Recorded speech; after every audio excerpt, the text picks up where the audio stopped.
NEET paper leak आज पूरे देश में सबसे बड़ा मुद्दा है। सड़क से लेकर संसद से होते हुए मामला सुप्रीम कोर्ट तक पहुंच चुका है। सुनवाई चल रही है, फैसला जो आएगा सो आएगा। लेकिन नीट में हुई धांधली की घटनाओं ने परीक्षाएं आयोजित कराने वाली संस्थाओं की विश्वसनीयता पर गंभीर सवाल खड़े किए हैं। पूरा का पूरा सिस्टम कटघरे में है। दो घटनाओं की सबसे ज्यादा चर्चा है, पटना और गोधरा की। पटना में जहां एग्जाम से पहले ही पेपर लीक हो गया, वहीं गोधरा में पूरा का पूरा सेंटर ही कॉम्प्रोमाइज हो गया। जी हां, पूरा का पूरा सेंटर ही नकल माफियाओं ने कैप्चर कर लिया।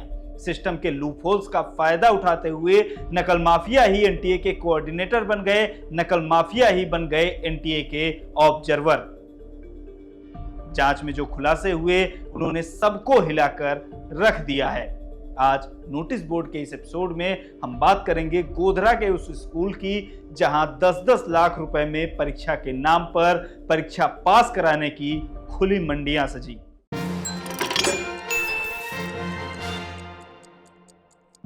गुजरात के गोधरा शहर में एक स्कूल है, जय जलाराम स्कूल। ये जय जलाराम ट्रस्ट द्वारा चलाया जाता है। इस ट्रस्ट के और भी स्कूल हैं। गोधरा में ही दो स्कूल हैं, गुजराती मीडियम और एक इंग्लिश मीडियम।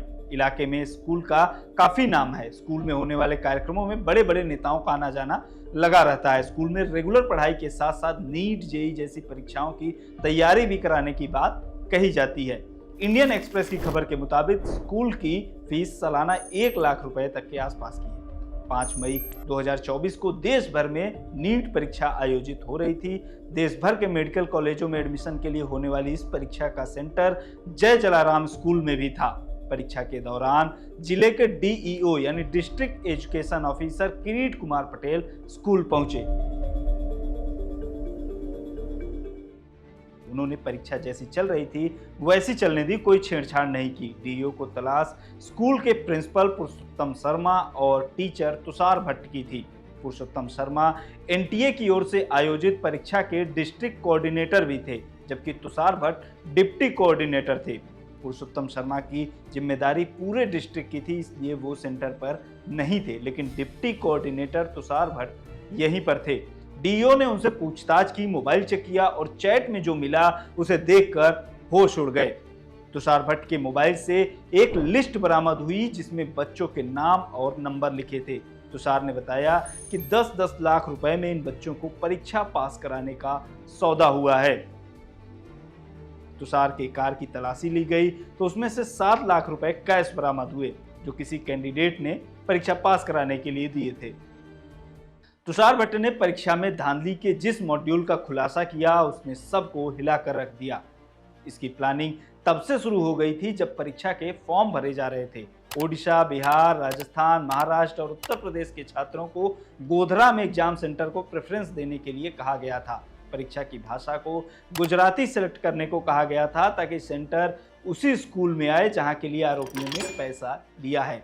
यहां 1-2 बच्चों को नकल कराने की बात नहीं थी, पूरा का पूरा एग्जाम सेंटर ही कॉम्प्रोमाइज हो गया था। जिन लोगों पर परीक्षा कराने की जिम्मेदारी थी वही परीक्षा पास कराने का सौदा कर रहे थे। नकल माफियाओं ने सिस्टम के लूप होल्स का फायदा उठाते हुए एनटीए की परीक्षा के पूरे सिस्टम को ही अपने कंट्रोल में ले लिया। एनटीए ने पुरुषोत्तम शर्मा को डिस्ट्रिक्ट कोऑर्डिनेटर नियुक्त किया, जो कि इसी स्कूल का प्रिंसिपल है, यानी कि जिस स्कूल में सेंटर गया है उसी स्कूल का प्रिंसिपल डिस्ट्रिक्ट कोऑर्डिनेटर बन गया। डिप्टी कोऑर्डिनेटर भी इसी स्कूल का टीचर तुषार भट्ट बना। 2 ऑब्जर्वर्स के नाम भी इन्हीं लोगों की ओर से भेजे गए और उन नामों को एनटीए की ओर से एक्सेप्ट भी कर लिया गया।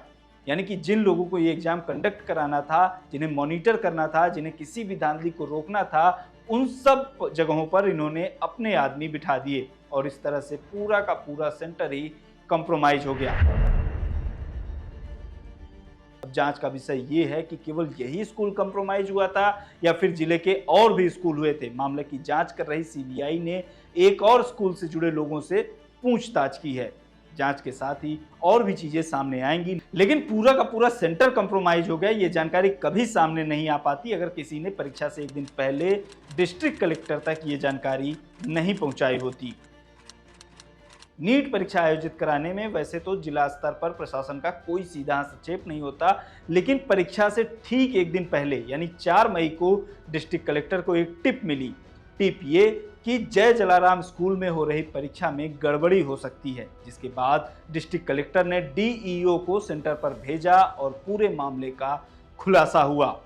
पता चला कि जिन जिन बच्चों से 10-10 लाख रुपए लिए गए उनसे कहा गया कि वे केवल वही क्वेश्चन सॉल्व करें जिनको वो पूरी तरह से श्योर हों, जिन पर डाउट हो उन्हें खाली छोड़ दें। क्योंकि एग्जामिनेशन हॉल में सीसीटीवी कैमरे लगे हुए थे, परीक्षा की निगरानी हो रही थी, इसलिए परीक्षा के दौरान बच्चों से आंसर शीट खाली छोड़ देने के लिए कहा गया। परीक्षा खत्म होने के बाद कॉपी असेंबल कर उसे सील पैक कर भेजना होता है। इसी के बीच में ओएमआर सीट में सही जवाब भरकर भेजे जाने की तैयारी थी। यानी परीक्षा खत्म होने के बाद से और पेपर भेजे जाने के बीच में जो गैप होता है, उसी समय में सही आंसर ओएमआर सीट में भरने की प्लानिंग थी।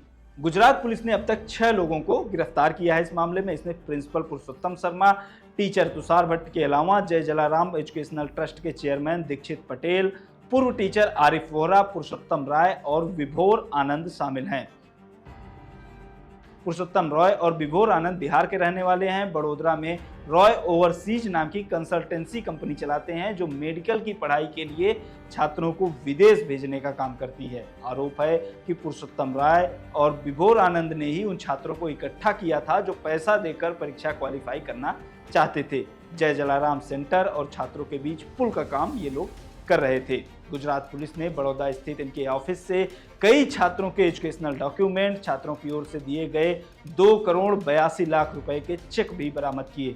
साथ ही रॉय के बैंक अकाउंट में भी करीब 66 लाख रुपए ट्रांसफर किए गए थे, उनकी भी जानकारी गुजरात पुलिस को मिली है।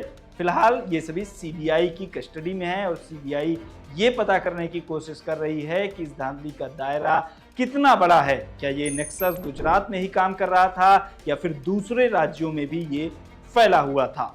सीबीआई की जांच और उसमें मिलने वाली फाइंडिंग्स पर कोर्ट अपना फैसला सुनाएगी। ये भविष्य की बात है। इस तरह की धांधली सामने आई है वो पूरे सिस्टम पर गंभीर सवाल खड़े करती है। ये हमें बताती है कि किस तरीके से कुछ लोग बेहद आसानी से सिस्टम के लूप होल्स का फायदा उठाते हैं और पूरे सिस्टम को कैप्चर कर लेते हैं, उसे अपने मन मुताबिक कंट्रोल में अपने ले लेते हैं। जरा सोचिए कि अगर डिस्ट्रिक्ट कलेक्टर को गुमनाम टिप ना मिली होती तो क्या ये लोग कभी पकड़े जाते?